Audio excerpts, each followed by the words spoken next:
இந்த நிகழ்ச்சியை பற்றி கடந்த வியாழக்கிழமை 22ஆம் தேதி எங்களுடைய தலைமை செயலகத்தில் தளபதி அவர்கள் கொடியேற்றினார்கள். அவர்களுடைய அறிவுறுத்தலின்படி எங்கெல்லாம் கொடி ஏற்றுகிறார்களோ தமிழக வெற்றிக் கழகத்தின் கொடி, அதற்கு அனுமதி பெற்று அதை கொடியேற்றுமாறு தளபதி அவர்கள் அறிவுறுத்தியிருக்கிறார்கள்.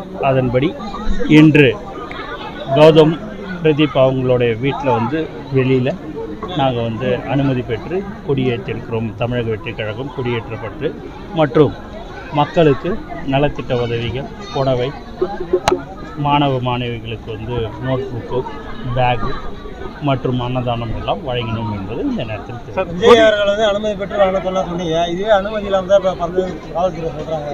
அது சொல்றாங்க காவல்துறை. காலைல புதுக்கோட்டையில் ஏற்றுறாங்க, அங்கேயும் அனுமதி பெறாமல் ஏற்றிருக்காங்க. பல்வேறு இடங்கள் அனுமதி பெறாமல் ஏற்றிருக்காங்க. அது நீங்கள் பார்த்தீங்கன்னா தளபதியோடைய அறிவுறுத்தலின்படி எப்பவுமே அனுமதி பெற்று தான் ஏற்றணுன்றது தான் தளபதியோடைய உத்தரவு. அதுபடி தான் இது அவங்க வீட்டில் வீடு சார்.